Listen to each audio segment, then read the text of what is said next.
Serial killers have inspired some of the most disturbing stories in movie history, but few are as infamous as Ed Gein. Netflix's monster Ed Gein Story takes on the man who inspired Psycho, the Texas Chainsaw Massacre, and Silence of the Lambs. But does it do it justice to the horror behind the legend? Let's discuss this and more on the Late Night Movie Podcast.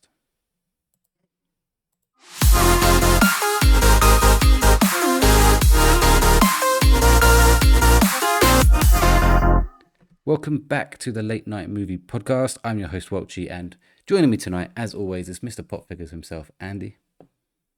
Hello guys, pleasure to be back. Excited to talk about Monster. I've smashed it out. I'm joking. But no, excited to hear what you guys say about it.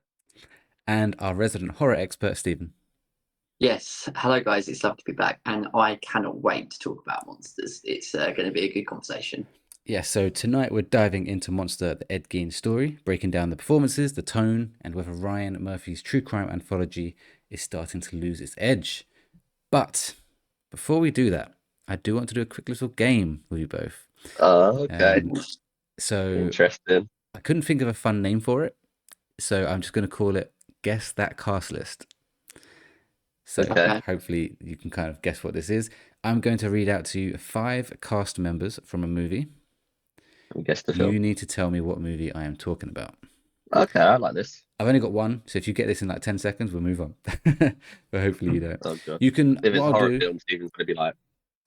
What I'll do is I'll say one and give you a second to maybe guess. Okay. And then do the next one, and then you can maybe work it out as we go on. Yeah. Sounds good. I should also say this is obviously not a full list, but these 5 people isn't the full list. There's obviously other people's in this film. That's 5 of the main cast, I'm guessing. Pardon? 5 of the main cast members. Potentially. There might be one who's not as main, but you will know all 5 people. Okay.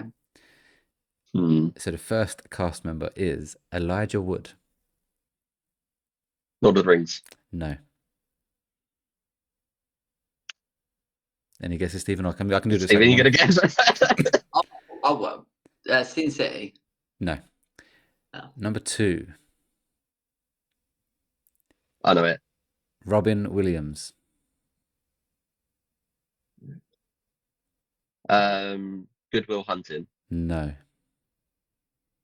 I don't know if Elijah Wood's in that. I don't know. It was just a film I could think that he's in. I'm trying to think of Aladdin. No. Okay. I mean, he could. I don't know, but he might have been a voice. I don't think the rest are anyway. Number 3, or actor number 3, Hugh Jackman.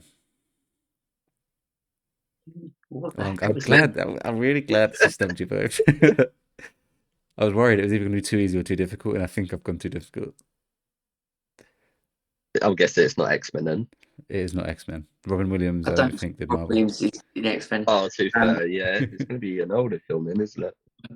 The Birdcage? Nope. No, okay. It's Birdcage. It's a film that Robin Williams is in. Actor number 4, actress Nicole Kidman. Have we actually seen this film, or like know of it? Or you definitely know it, and I'll be stunned if you haven't seen it. Okay. The Greatest Showman. No. Oh, that's way too new as well. Fuck's sake. Moulin Rouge? No. Okay. Man, I made this difficult. Final actor. Steve Irwin. Steve Irwin? Yeah. What the hell? The crocodile, no. No, incorrect. I'm very pleased with this. I have nothing. I'll give you a clue to help. You realize movies can be animated. Oh, okay. Fuck's sake. So these could be voice actors, let's say. Yeah. That could be anything. I don't actually know what films. Really? Those first. Steve Irwin he's a voice of someone. I don't know who he was, but I saw him on the list. The other 4 are the main characters. Is it a Disney film? Are we allowed that? It's not Disney. Okay. I don't think. Pretty sure it's not Disney. A Bug's Life? Nope. I'll just check out. That's got things. Kevin Spacey in it. And we definitely, you'd be stunned if we You'll haven't seen definitely know it. That's 100%. I'm pretty sure you would have seen it. Hmm. B movie. No. Okay. I think that's too Um, new for Robbie Williams. Well, that came out 2006. I think he died in like interesting. 2006, really? Guess what else came out in Yeah. 2006? The movie we're talking about. Oh, okay. So that's the Oh, you area you're just looking at. I'm going to give you one more minute because we need to move on. But yeah. I'll tell you one other cast member. I didn't know her, but you two might. Brittany Murphy. Yeah, she was in. I know, Brit. She died. She was in 8 Mile. Yeah. She did die, you're right. I didn't know her though. But yes, she is in this movie. Oh, bloody hell. What, Obviously, I haven't helped you. I feel like I'm gonna hate You know myself what? If because I you feel said- like if you you saying her said name. if you said Elijah Wood and Brittany Murphy, I would have gone like, oh, that's Sin City, and I would have been absolutely like confirmed because they're both in that as well. Yeah. But So it's got a film. it's got. But I I'll don't- go for it again, just for listeners as well or watchers.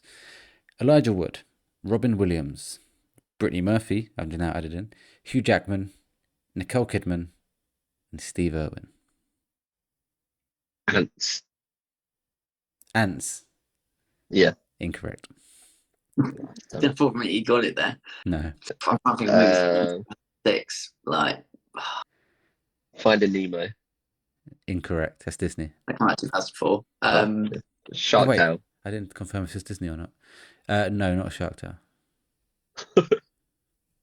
But This Shrek the Third. is made by. How do I see that? Crew details.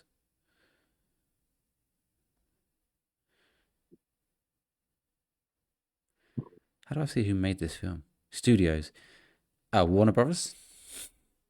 okay. That narrowed it down.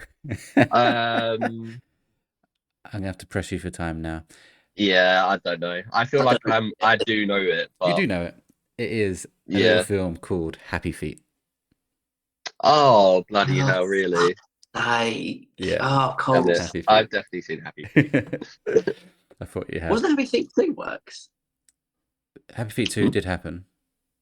No, was Happy Feet DreamWorks? I thought DreamWorks did Happy Feet. That's what I thought, but I can't see it on this list. Okay. I thought it was DreamWorks. It looks like a DreamWorks film, but no, it says Warner Brothers. Okay. Kennedy Miller Pitt Productions, Animal Logic, Village Roadshow, and Warner Brothers. I've not seen Happy Feet for absolutely years, so we could have done this till midnight, and I probably still wouldn't have said that. Happy Feet is underrated. That's what I'm going to say. Yeah, Happy Feet's a great film. I just haven't seen it for a long time. Cool. That was a fun game. Just beware, I might introduce that category into the final quiz show of the year in a few weeks' time. I should have thought about that because both Nicole Kidman and Hugh Jackman can sing, and they have singing Happy Feet. I think it was a movie that had songs in it. Steve Irwin plays a random voice. I don't know who. And Elijah Wood is the main penguin. He must have done that just before he died, because I swear he died in 2006. Yeah, I mean, he would have probably recorded it in 2005, wouldn't he? So, yeah. That might probably be his last thing. He plays Lovelace. Do you remember Lovelace in that movie? Oh yeah, he's the one with he's the bossy penguin with the thing around his neck, and they get it off of him. I knew it was Steve Irwin. No, I don't know who Steve Irwin is. That's Robin Williams. Oh, right. Cool. Well, that was fun. Let's move into Ed Gein in review, I guess. We're a few weeks late to this. I mean, it's been out a while, so everyone else on YouTube has reviewed this already. But Stephen, you watched it all this week, or did you watch one before? So I saw the first 3 episodes because I had to wait for Chloe to watch it because she said that she was going to give it a go, but she was too afraid to watch it by herself. Which I thought it was just her being a bit of a baby, but now looking at the whole series, I kind of can get it because there are some moments in this series that are just. Did she watch it all with you? Yeah, she got through to the very end. Although she did have her eyes shut in a number of scenes. Where I was having to, she was like doing that, and then she was like saying, "Is it over?" And there was only once where I was a bit mean, where I said, "Yeah, it was," and then it was halfway through. Ed doing something, she was like, "It's still going on." So yeah, we watched 3 episodes in one sitting, and then last Sunday we watched for 5 in a row. Wow. So did a whole marathon. Basically, she said she wanted to get it done as quickly as possible because it was an ordeal. It was traumatic to her. So the quicker we got through it, the better. But it was music to my ears because I mean, this isn't really much for it, but I enjoyed this, despite the problems. And Andy, you've only watched one episode still? Yeah, only watched one episode. I haven't really been watching much or gaming much this week, so yeah, and been busy over the weekend with Beth's birthday, so yeah. But I have a feeling I probably won't. It's like one of those shows where there's a lot of hype around it, a lot of people want to watch it. Watched the first episode, didn't mind it, but then it's like it's something that I really need to be focused on to watch it. And then like when I go to watch something else, I just like I end up watching something else I'd rather watch. But, No, that's fair. It's heavy viewing. It is heavy. It's very heavy. Folks. So we started this the day it came out, and we finished it yesterday. Because of other things on, we've been watching the Great British Bake Off, which finished this week. That's only once a week. We've been watching Celebrity Traitors, which me and Stephen will talk about in a minute. And then there's been nights where we sit down and go, not tonight. I'm not in the mood to watch that tonight. So I put in our Discord chat that I put Monsters tick, and like I think Welchy, you were like, bloody hell, like you're ahead of us, and because it was one of those where like even so over that weekend, last weekend, I think we did watch maybe one or two, and then I did say, look, let's move on, because we know I watch horror movies all the time. Because it's real life and it's more done in a realistic setting, even though I was like, okay, it's a lot. I need a break from it, because it is kind of not just dealing with sensitive subject matter, but it is full on. Out of all the monster series, I think it is the most dark in terms of the levels that it goes to. I know Dharma's is bad, not far, but I actually think just for some of the things that Ed Gein does, particularly with probably what we're getting into in the moment, it's just you can't get worse than that for me. In terms of, there's one sequence in particular where I was like, that's the worst. That you can't get any worse than that. Yeah, I know what you mean. I'll start with my thoughts. I liked this, but not very much. It was one of those. I love the Dharma show, and that sounds bad. It's a very bad man, obviously, but the way they done the show, the way they directed it, the way he performs, the whole thing, I was mesmerized by it. I loved it, and every night I'd watch it and be like, I can't wait to watch the next one. And the episode with the deaf bloke who he kills, masterpiece of telly, like unbelievable. Sad, obviously, but really good telly. The Menendez brothers, unbelievable show. They have the episode where the guy's it's just panning into him slowly the whole way through. He's just doing his interview thing. Unbelievable. This is just okay to me. Like, it had moments, it had real good moments, and it had really good acting. Charlie Hunnam in this is unbelievable. Unbelievable. His voice is absolutely wild. Yeah. But I don't think not that anyone else is good. Everyone's good in this. It's more that like I said, we'd finish an episode and I'd be like, I don't really want to watch one now. Or I'm not excited to watch it tomorrow. Do you know what I mean? It was very much oh, we're going to watch it. And we'd watch 5. And we hadn't watched one for a while because of other things that were on. And it was Wednesday or Thursday this week. We just said, right, let's watch one. It wouldn't have been more Thursday. It was Thursday. Whatever. It doesn't really fucking matter. And then it was Friday when we had the last one left. And we sat down and said, right, let's just do it. Let's just do it so we can say we've done it. And then it's done. And so we did it. And I can't put my finger on it because, well, I can put my finger on it. It's just not that good for me. I know Stephen in a minute is going to come in and say that he loved it, but there had a lot of parts in this which I would just think boring, horrendous, just get rid of it. They had this whole kind of bit with the Nazi lady. I think it's in the first part, yeah. And she's in pretty much every episode. I didn't care for it at all. Yeah. Didn't care for it. Okay. I get it. I get that he was inspired by her. Leave it at that. You've told us that. We get it. We didn't have to see it every episode. I didn't like it when they went to those parts. I also think there were moments where it started to become silly. They started to make too much light of the joke, not the joke, the events. Yeah. It started to be a bit, particularly in the last episode, I was like, what the fuck are we doing right now? This is a guy. Yes, you're kind of making me trying to feel bad for him at one point, which is you probably shouldn't be doing anyway. But now you're also almost making a joke out of it. And I was like, this doesn't sit right with me. So on my app, I rated that last episode a 2 out of 5. Yeah. Ooh. Did not like the last 2 episodes at all in this show. Really didn't like them. What I will say, can I like agree with that? Because in my notes, I've put that the ending in particular, I'm really torn with, because it tried to make us feel sorry for Ed Gein, and I was like, is this really suitable? Because he's like raped dead bodies and worn skin, and also I agree that like, so I think it's episode 6 where he gets arrested. Yes. And I said to her, I was like, we've got 2 more episodes. Yeah. Where else can we go with this? He's been cool, and I That's feel my favorite like episode, by the way. What's right? Where he gets caught is my favorite episode. I thought that was really good. Episode 6 was brilliant, but I just feel that like the last 2 episodes, if you took them away, you're not really losing anything. Really, No. They only really tried to serve the purpose in the way that I think it was sort of Ian Brennan who wrote episode, and I do think it shows that because Ryan Murphy's not been involved. I actually think that is also part of the thing that Dharma and Menendez brothers works better because they're writing it together as a pair. Him on his own, I think I can see a difference, and that's maybe because I love Ryan Murphy in terms of American Hustle and all that. But I feel like he stepped away and he's showrunner, and it does show a difference in the quality. But I just think that it did feel a little bit like they're making light of somebody that was really bad. And I get it. Ed Gein did have severe mental issues. I think it's important to show that. Don't get me wrong. I think it's important to show that it doesn't excuse what he did. Don't get me wrong. Like he was. I say he's clearly fucked up. We don't know. We weren't there. But this is what's been said. He was in a mental hospital for this long. He probably was fucked up, and it seems like he was.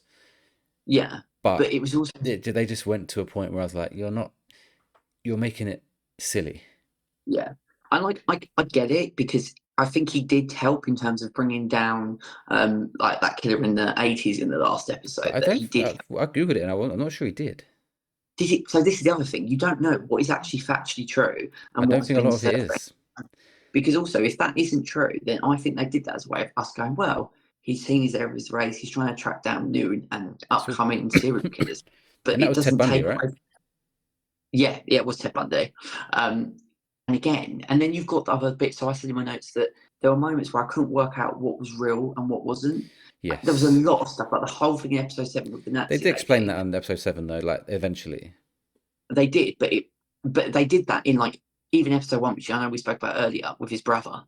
I was like, I said to Chloe, his brother's he hasn't killed him. He's walked away. And then I was like, hang on a minute, no, because I knew straight away. But it confused me because I don't think they showed it visually well in terms of sometimes when there's a moment like they change like the color scheme slightly, or you can clearly see that it's fake what's going on. But it kind of mirrored, I think, in terms of the writing, that it kind of merged in terms of you had to really keep up on. That's not real. I kept saying to Chloe, no, babe, he's imagining this. That isn't true. It is. So like that happens in one episode where he stabs and murders his girlfriend. Yes. And she's back in the next scene or next episode. Yes. I was like, what? And also, I can't remember her name, but her character really annoyed me because she basically becomes his accomplice. And then she kind of goes, when he gets caught, I wasn't involved in all of that. I'm going to New York and I'm going to start, my own life. And it's kind of like, I don't know if that was real either. Yeah, I Googled her and apparently she seems like they portrayed her quite well. Like as soon as he was caught, she kind of was like, oh yeah, we like whatever. Either way, either she was like, oh yeah, we did have a fling or did have this thing. Then the next time she said, oh, I've got nothing to do with it. Like she seemed a bit flip-floppy. Which would make sense, and if they portrayed her well. But then there were times where I loved her at the start in terms of her performance, but I don't know about you, Welch, but she did start grating on me by the time the season ended. Yeah. But then if that's what she was like, then I can't be too critical of that. I was kind of more focused on what was happening with Ed rather than her. I felt like we spent way too much time in New York with her, which wasn't really. You could have shortened that down. Their attempt at making her 30 years older as well at the end was horrendous. Like she just looked exactly the same. As much as I didn't like it, it's not like I didn't like it. There were some bits I really liked, and it sounds quite fucked up. It's the bits where he's a bit fucked up, where he does the killing, and it's a bit brutal. and you kind of saw his evil side, if not sad side, because I do think he was probably mentally ill, or schizophrenic, which I think is definitely the right diagnosis. But there was just so much filler in this to me, which just didn't need to be there. And I just think maybe I'm thinking too fondly of Dharma, but when I watched Dharma, I was hooked from minute one to minute whatever, the ending. And at the end, I was like, give that man an award for that incredible performance. And also, I know we shouldn't be. People moan about these shows coming out because it portrays these people in different lights that they should be. They're murderers. We should be looking down on them. We shouldn't be telling their stories. We should be like telling the stories of the victims, blah, blah, blah. Yeah. But it's still bloody good telly. And one of the things I think some people make the case for is that this season was meant to be like a... Obviously, this show's called Monster, right? It's an anthology series called Monster. But it's almost telling you that the monster is not just these people, but it's us. And this season in particular is meant to really betray that, because I don't know if they do it in your episode that you watched, Andy, but in a lot of the episodes they touch on, and they have a whole kind of 10-minute section on the films that he inspired. So it goes into the future and does Psycho. Then it goes into future and does one of them Silence of the Lambs. And then one of them is Texas Chainsaw Massacre. And it goes into the future and shows those films being made and how they're inspired by him, blah, blah, blah. And it's almost like, and particularly with the Alfred Hitchcock one with Psycho, it showed how when he made that film, people were going to cinema and then running out puking, and like it was like the first time something like that had been done. And then I don't know how many years later it was, another film comes out, and all of a sudden people in the cinema are cheering these kind of films, and it's like everyone's eating popcorn and like loving these films, and it's like we have become the monster to enjoy these things, which we're all sitting here watching this documentary. I can't wait to watch the Ed Gein one because it's blah, blah, blah. And he murders people and then he digs people up in graves. I can't wait to watch that. It's like, you know what I mean? Like we have become I get you, the monster. I get you. And I think that's been a thing that has been contributed to horror movies, like sequence, that there is always that criticism that we enjoy watching people getting like raped and murdered and all of that. And there is a conversation to be had with that. I mean, there's bits in the show which show the horror movies being produced based on what has been inspired by Ed. I absolutely love, but that's because I'm a massive horror fan. So like anything that touches on the beginning of the horror genre, like I was in on that. And I do think they portrayed all of them really, really well. I mean, that's exactly what Alfred Hitchcock was. I've read loads of reports and seen behind the scenes of how Psycho was made, how Texas Chainsaw Massacre was made, Silence of the Lambs. And so they got all of that absolutely spot on. I also want to read, because Chloe asked me specifically, because I told her that we're reviewing on the podcast, and she said, I need to tell everybody that her review simply is, the show made her physically sick. It gave her nightmares, but she's proud that she got through it. Fair enough. Just a short and sweet review, really. And I did say that I was proud of her of getting through, but I agree with you that it is good, but there was a lot of filler. And out of all three, I mean, I need to finish off the Menendez story. But I'm like halfway through, and I am really enjoying that. But it kind of is the only one where there are moments which just are a bit boring, which I didn't get in. No, in this one. Oh, sorry. I mean, yeah, I didn't get that. I didn't get that in the Menendez, and I definitely didn't get that in Dharma. I still think Dharma's the best series so far, even though I haven't got to the end of Menendez, but it will take a lot to beat Dharma. There were also other moments. I mean, I've seen lots of stuff in horror, moments of like really fucked up stuff, but one thing that is probably the worst thing you could probably do is necrophilia. And there is a sequence in, I think it's episode 5, where I didn't think they were going to show it to the point that they do. And for Charlie Hunnam, I mean, fair play, because that must have been an absolutely horrendous scene to actually do. I mean, it wasn't an actual dead body, but I know what you mean, yeah. But it's still the notion of actually doing that. And pretending there's there's a lot of detail to it as well, which because Chloe had her eyes shut and she was like, why have they got to show that? I said, but by doing that, it packs the most punch. Because I would sometimes think, if you're going to do something like really bad, like a rape, or rape of a dead body, sometimes the less we see, the more effective it is. So like if they shut the door, you can hear the screams, or sometimes that hits. But there are moments where I feel, to get the most effectiveness, you've got to show that level of detail. Well, which I think the especially whole with this one, because you yeah, can't hear any screaming because it can't happen.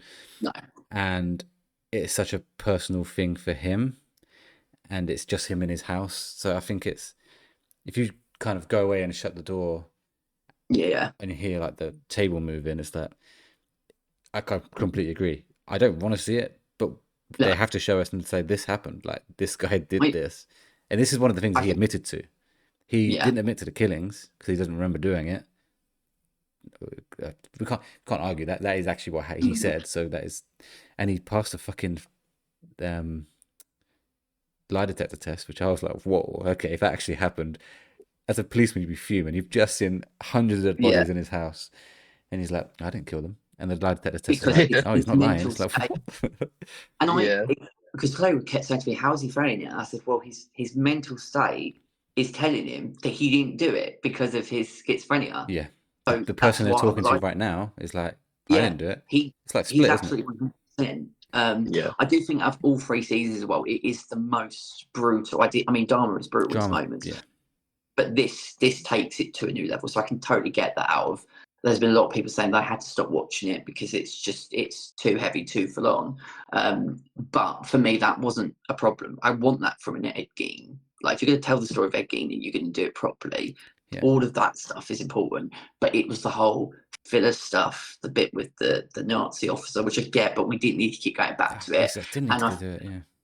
And I just feel that the main critique that I've got from it is that it could have been told better. Yes. And because I think the writing was a little bit sort of all over the place, that's why one of the moments of what was real and what wasn't did get confusing. Mhm. Because I mean, again, I had to really pay attention and I kind of got used to it in the later episodes. But the first few episodes, I don't know if you should watch, where you were literally sitting there thinking, what the fuck's real? Has that happened? Where are we? Like what actually is going on? Yeah. Which takes you away from following this story. Which I get they have to do because it's schizophrenia, but it's not clear that We that's should what's have been happening, you know?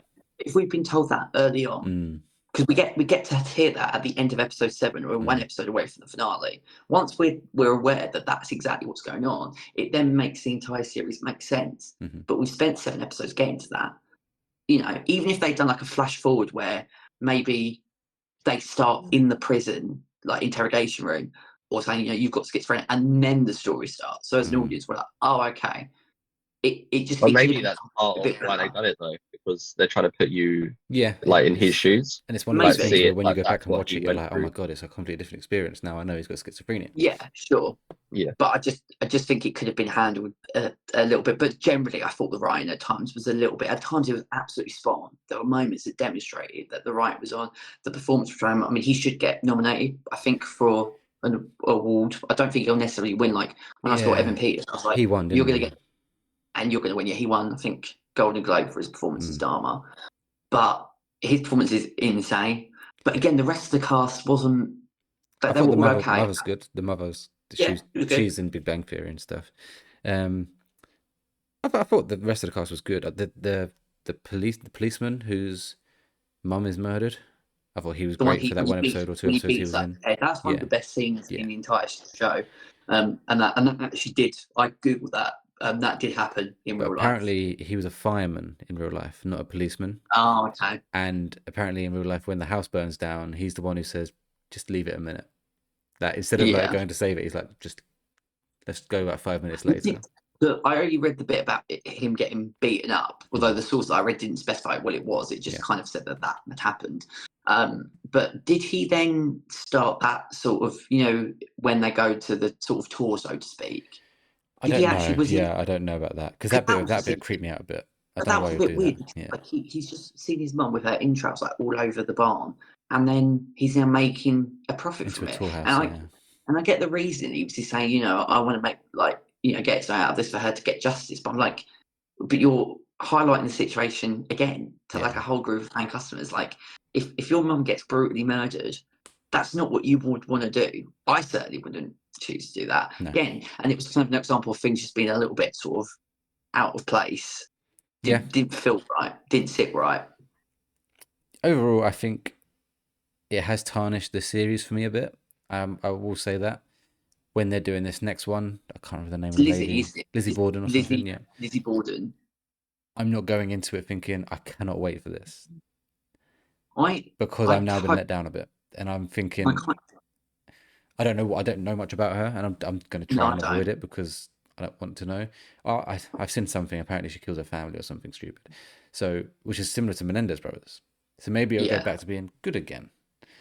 Maybe Ed Gein was just such a fucked up person that it was almost impossible for them to do it in a non-fucked up way. Yeah, that makes sense. Yeah. I don't. Again, that I maintain that wasn't the issue with the series. The issue with the series was just the writing, the pace. Yeah. And it's fine for it to be fucked up. I think also I didn't actually realise that Silence of the Lambs was inspired by Ed Gein. I knew of Psycho because I knew that was the movie that kickstarted the horror genre.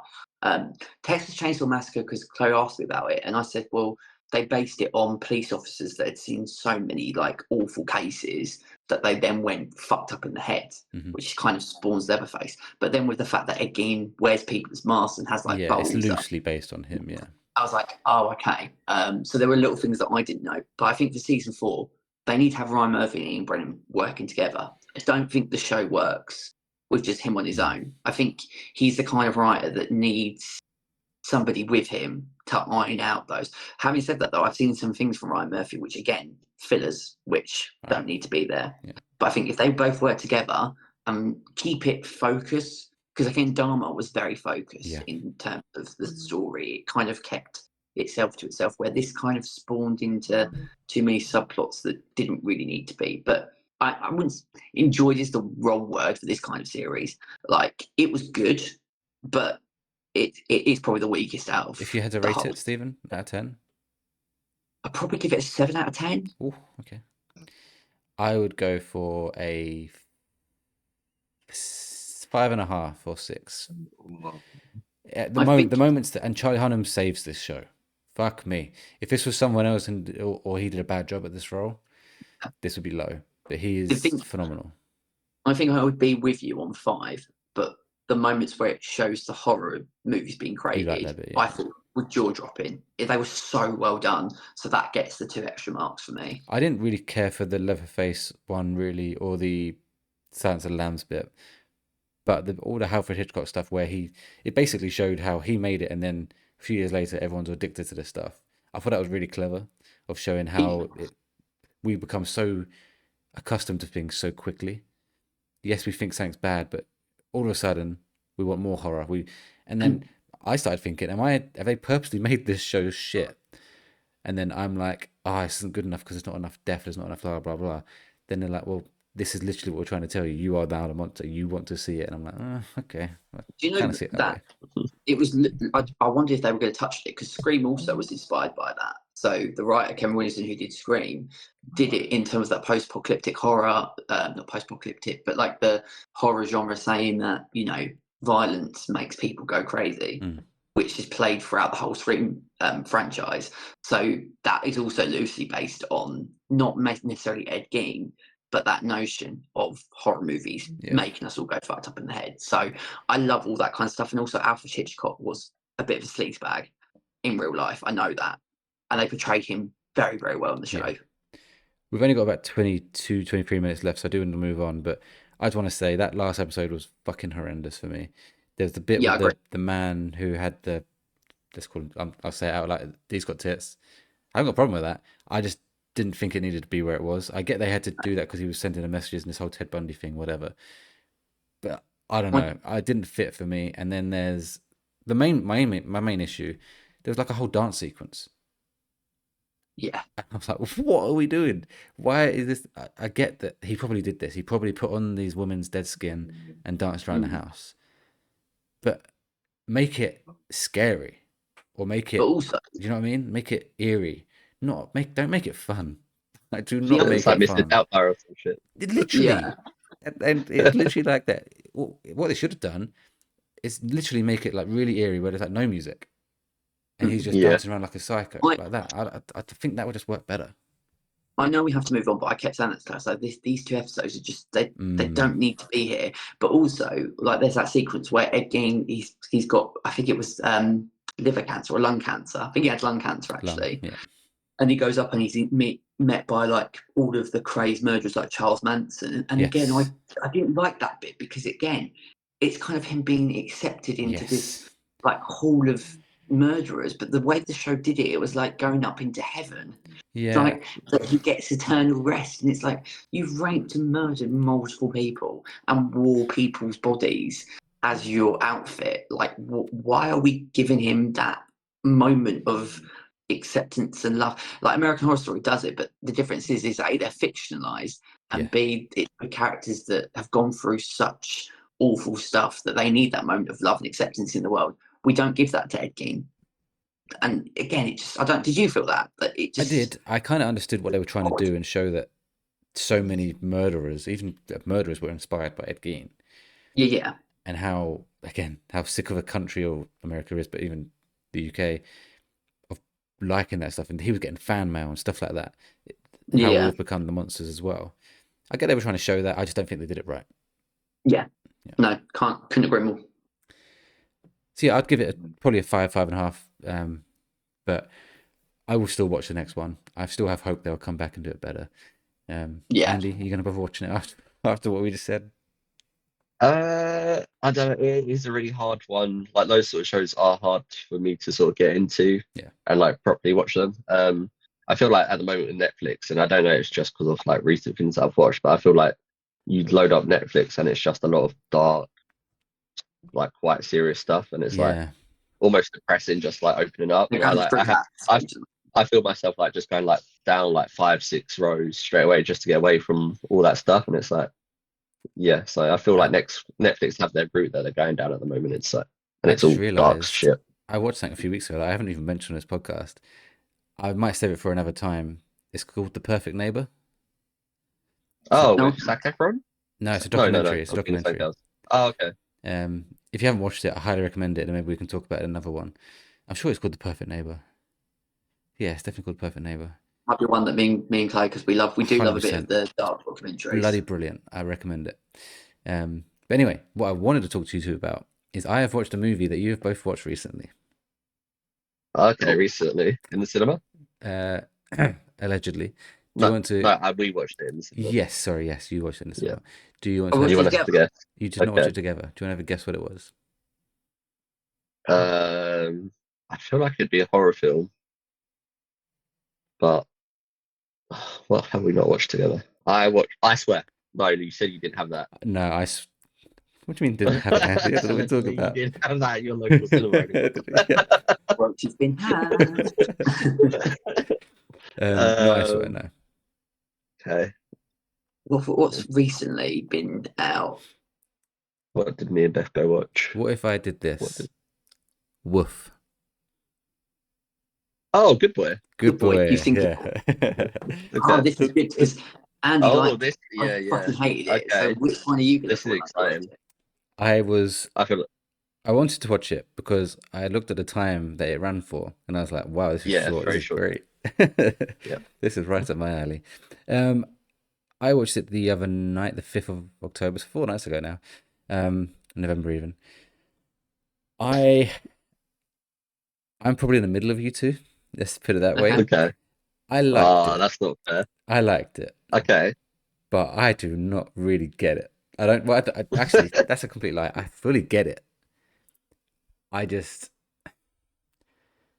get a point, and I also don't think there's better ways of doing it, in my mind. So obviously, spoilers for anyone who hasn't seen Good Boy. All three of us have watched this now, so there's going to be a few spoilers here.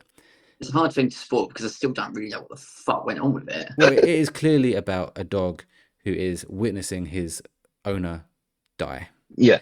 He is dying, and these things he is seeing is basically death coming for his owner.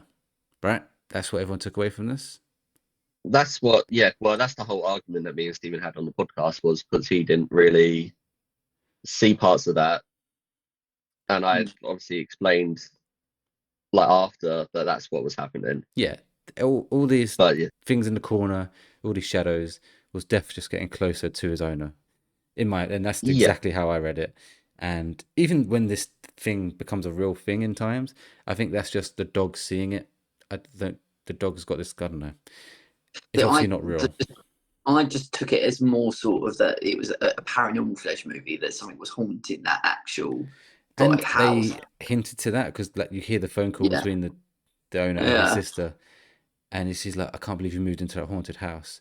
So there's that element there but I think that's to kind of throw you off as a viewer. I think it is very much in my mind, the way I took it is this is just death coming for the owner, and it's how a dog not deals with it, but it is well known that dogs can sense these kind of things, and I think they even mentioned that at the beginning of the episode. And I think it's basically just trying to show that how the dog is sensing it. Again, it's probably not how a dog actually senses it, but it's this director's interpretation of it. If they were going to do that, then it needs to be done better, because the way that I look at it, and it's just my opinion, I'm not going to change from it. I think you're just giving the movie way too much credit, because I don't think it was as clever as that. I think it was just a basic haunted house movie that people have taken that perception, taken it away. I don't think the people... You can't be the only person that disagrees with everyone. If everyone comes out seeing that view, then... And if the director says that, you can't argue against him, can you? And don't get me wrong, I'm not fully on Andy's side here, Stephen, because I do think it can be done better still. But I think it is clearly that way. It is clearly the dog witnessing it, whatever. But there's just certain bits I don't like, and I agree it's a bit too confusing at times. Like what is what, and the dog kind of goes. He's here at one point, and then he wakes up another point, and it's not really explained. There's one bit where. Also, the owner's a dick. Like, and I didn't like that. Sometimes he was an amazing owner, and sometimes he was a dick. I mean, don't get me wrong, I know he's got cancer, but I don't think that makes you a bad owner all of a sudden. Like, there's a bit where he almost strangles a dog and throws him off the bed when he's tired. I was like, I get that you're annoyed and you're tired, but I still don't think a good owner would do that. And then the next scene, he's like cuddling him. Then there's a bit where he leaves him outside at the end, and then the dog comes back in, and he's like, "Oh, I'm so sorry." It's like, this was 10 minutes ago. Like, what is going on here? And I get that maybe there's something here where he's literally on the verge of death. I don't know, but there's just bits that rub me up the wrong way in that respect. And then the main thing I did like is that when we saw that he saw like he was dead and he saw his own body on the bed, I was like, okay, that bit I was like, oh, this is cool. Now I get it. And that's the first time you see his face as well when he's dead. Yeah, which I thought was a nice touch. Yeah, I agree with you on some parts. I do think parts of it is confusing, because I do think like the main story is them trying to show death from the dog's point of view, but then I do feel like they've put too much supernatural stuff into it as well. So like I think there's a part where he sees like the other owner who lived there before, like on the chair and stuff. Yes. And I just feel like they try to touch on that too much, like an entity being there. Yeah. So that's like the part that sort of threw me off a little bit. He also sees the other dog, right? And he and then you see So it's things like that, and then I think there's like the bit where he follows something behind the wardrobe. I think it's like the red ribbon from the dog or something. Yeah. And then you see, I think that's again when you see the other owner or something come down from the ceiling and the dog runs off. Yeah, I can't remember that bit, but yeah.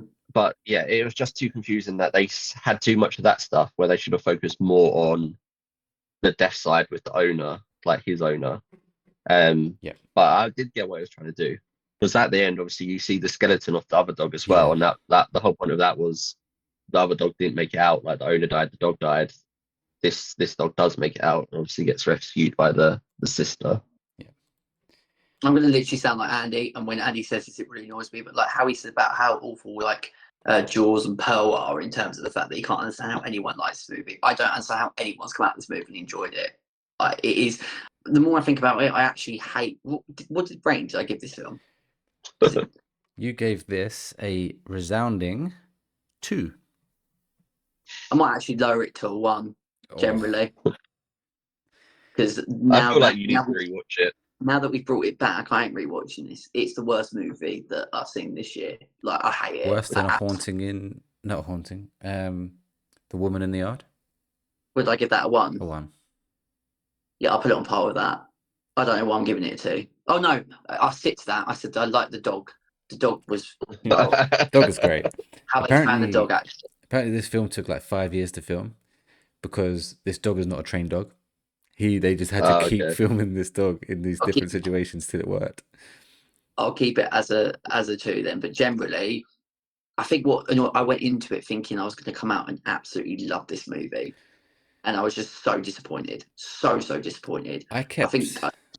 Stephen, you said you didn't like the foxes, and I kept waiting for that scene, and I was like, if that's the scene you were scared of, that is crazy. It's not like looking at them, Welchy, seriously. I just think that I take it from a writer's perspective in terms of I can see what they were trying to do, and I just think it was really badly written, and I think the pace is all over the place. I don't think it's directed well either, and I think this story would work so much better if it had a better writer, a better director, and because they're a bit, I can see what they're trying to do, but it don't work. It don't work in any shape or form for me. I agree that it can be done better. I just think they were almost there for me. Like I'm going to give this a 6.5,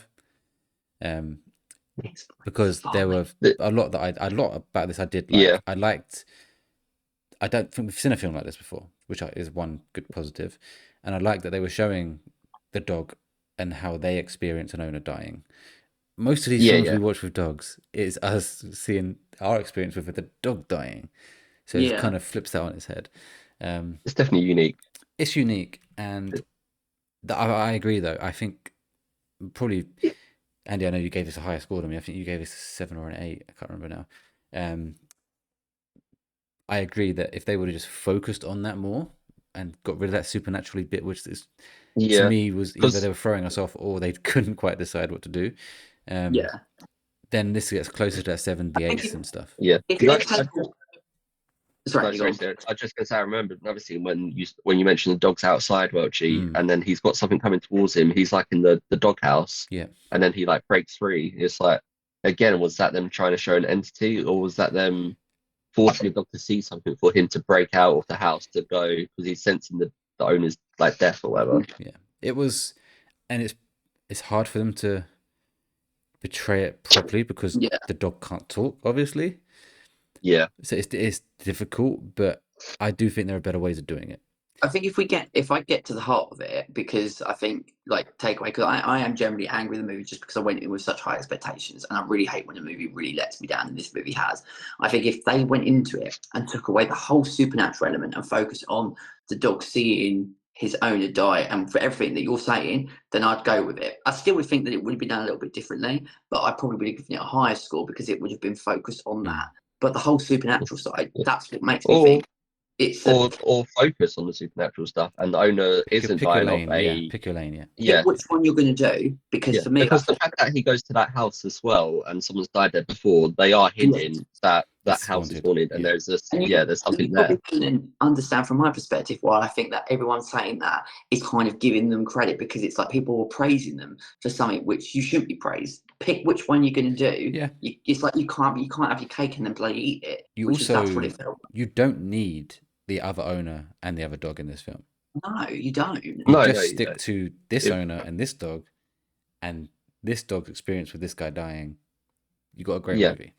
So I think it's messy, but I liked what I watched. I didn't. It's one of those films that I caught myself just staring and like my mouth wide open, but almost in like in two ways. One is like I'm enjoying it, but also like, what the fuck is this? Like, what am I doing at the same time? Yeah, I would really like them to see, because Shudder have done obviously the In a Violent Nature, which was a movie based on a serial killer's perspective of going around killing people, and that is kind of similar to Good Boy in that it's a perspective from the dog. I quite like them to do sort of like a stripped down version of a dog like investigating like a home invasion, and the dog is trying to save like the person that's in peril, or maybe stops or makes them alert to something, like, a short horror movie in that sense, where it plays in that, but it focuses solely on the dogs. But it's something like that. If Shudder are going to do things that are, if you're going to have it from a perspective of not a human, you've got to make the plot more simplified, because we're following it from a POV with no sort of dialogue or anything like that. So, like, In a Violent Nature is simplified. It's just a guy going around the forest killing lots of people. There's more complexity as to why he's doing it, but you got to keep it to a point and specific for this kind of idea to work. Yeah. I would say this is the least scary film I've ever watched in my life in terms of horror. Like, there was one jump scare, and I was ironing Yeah. my shirt at the time, and I swear to God, I almost burned myself. I was like, "You Oh, no. motherfucker!" It's the stairs scene, obviously, when Yeah. the guy comes running up the stairs. I saw that Yeah. mile away. I saw it coming. It still got me, Stephen. It's true. So I think, but that's fine. I don't mind that. If they would have just gone with the, like we said it already. I don't want to repeat myself. If they go with the paranormal side, make it scarier. But Yeah. if you go to Yeah, stick yeah. to the other side, it's fine. Like, I'm happy to have this story, and I would have fucking loved Yeah, it. yeah. So Just choose on. it's a good Yeah. film. I know Stephen doesn't like it. On average, this average is gonna be crazy because Andy did give it an 8. So it's probably That gonna is be leaning mental. towards an average of 5 or something. But we've got not very long left because I need to go to bed soon. But Stephen, I feel like we have to talk about Traitors finale. Can we just say, I mean, we're going to massive spoilers ahead from what we're about to say because we have to at this point. And if you haven't People watched, people watch that sort of stuff on the but night just if you're in watching it. case, we are spoiling the Celebrity Traitors. What I would say that this for me is the best telly moment of the year, and nothing's going to come anywhere close to it. That final episode, that final moment in the round table in Endgame was just unreal for 2 reasons. One, because I was so happy in who actually won, and B, I cried. It's the first time that a Traitors finale, I've not just cried, I mean full on sort of like wept. So obviously Alan Carr has won the Traitors, the only traitor standing, and going into it, I really couldn't work out because Jay has been on it. He's probably been the best faithful we've ever seen in terms of Joe. Why did I say Jay? Joe Marler. He from a very early point was like, I think the traitors are X, X, and Y. I said to Kai, I was like, he's got it bang on, but he doesn't know that he's bang on. And then in this last episode, I was kind of toying between, I don't know how they're going to That's crazy get to out. me. Because I went into this, me and Tay went into this like, we know what's going to happen here. What you thought that? We thought that Joe and Nick were going to just get to the end. Because they were going to get rid of Kat first, probably. Yeah. Which would leave Alan and Dave? No. You had David, Alan, Nick. Yeah. And I don't think they fully trusted either of them. So they were just going to get rid of them both and just be the last 2 left. So for it to not happen, that's why I loved it. It's because we went in thinking this could be your standard. This is going to happen, then this is going to happen, then we all know this is going to happen. But for it to not happen that way was perfect. The thing for me, why I didn't think this, because we watched it all with the family, and I said, that will happen what you've just outlined. The only thing that will change is if Nick starts to doubt Joe. Yes. Because, and really... Joe fucked it up, by the way, just the way he said, I'm sorry to Kat. And we then said, what Alan now needs to do is don't mention anything after, but when you get to Endgame, throw that bit in. And Alan did it perfectly because what he did is he planted the seed in Nick's mind, which then made Nick think, okay, he's orchestrated this whole thing. That means I think he's now a traitor. Yeah. Because he or David never suspected Alan for a single second. Yeah. So as soon as he got Joe out, I was like, they're going to end the game now. Well, my biggest surprise is that they ended the game there. Because I thought Nick was going to go... Get Alan out? Yeah, I thought Nick was going to go, I'm not 100%, you know what I mean? I'm not 100% that it was Joe. You know, I feel like if I was there and I wasn't sure between 2, I would try and get rid of you both.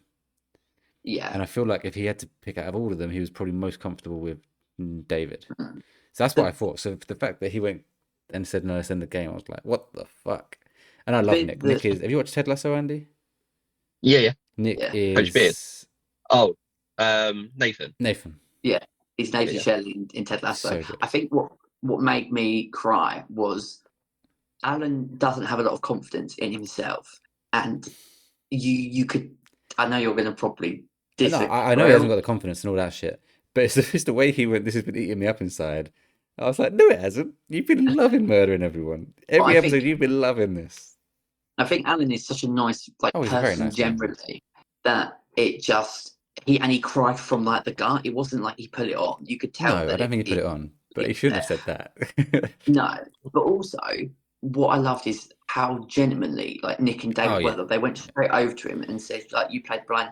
I did say the caveat to my brother. I said, well, they're playing for charity. If that is the normal game and you've just lost the best part of like 30 grand, you wouldn't be going over and cuddling the person. Like, it is a game, I get it.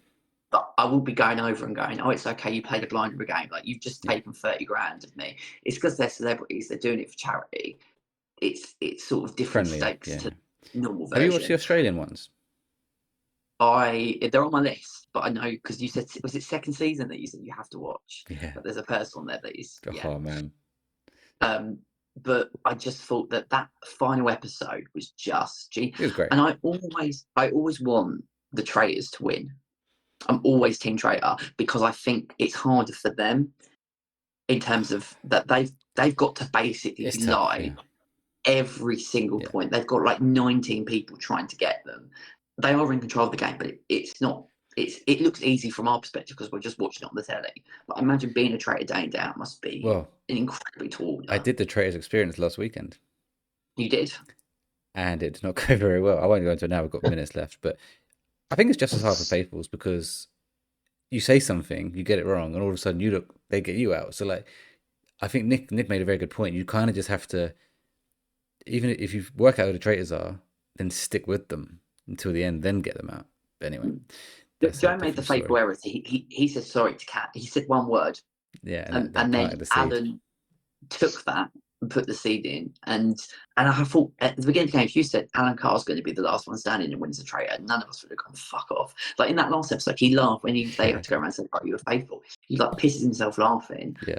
But it's Alan Carr, so he can kind of get away with that. Speaking of the traitors, actually, I've got some news to share.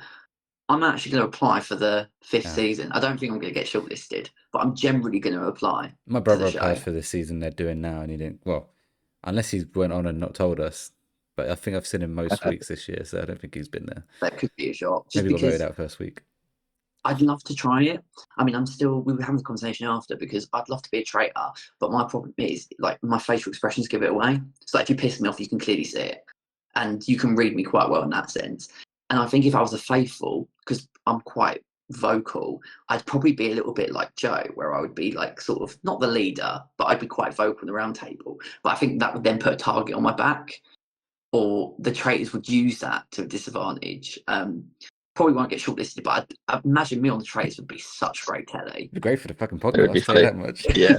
I'll just have the late night pods t-shirt, like wearing it every episode. We'd have to do like a weekly episode only where we review what he's done. Yeah, I know.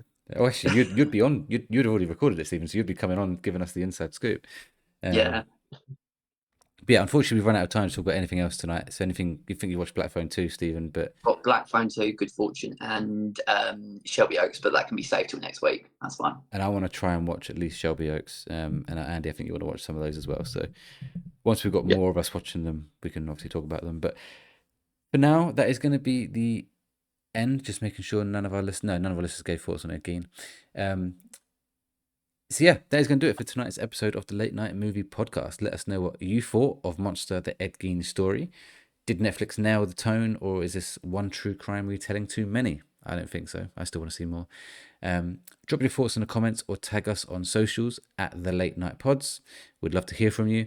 If you enjoyed the episode, please make sure to follow and subscribe wherever you're listening. And if you're watching on YouTube, hit the like button, subscribe, and ring the bell so you don't miss next week's episode. Speaking of which, next time, we'll be reviewing Predator Badlands. So don't miss that one. Thanks for hanging out with us tonight. I've been your host, Welchy, and joining me has been Andy. Thank you as always, guys. It's been a pleasure, and see you in the next episode. And Stephen. Yep, it's been a great one as ever, and I will be speaking to you when I'm a year older.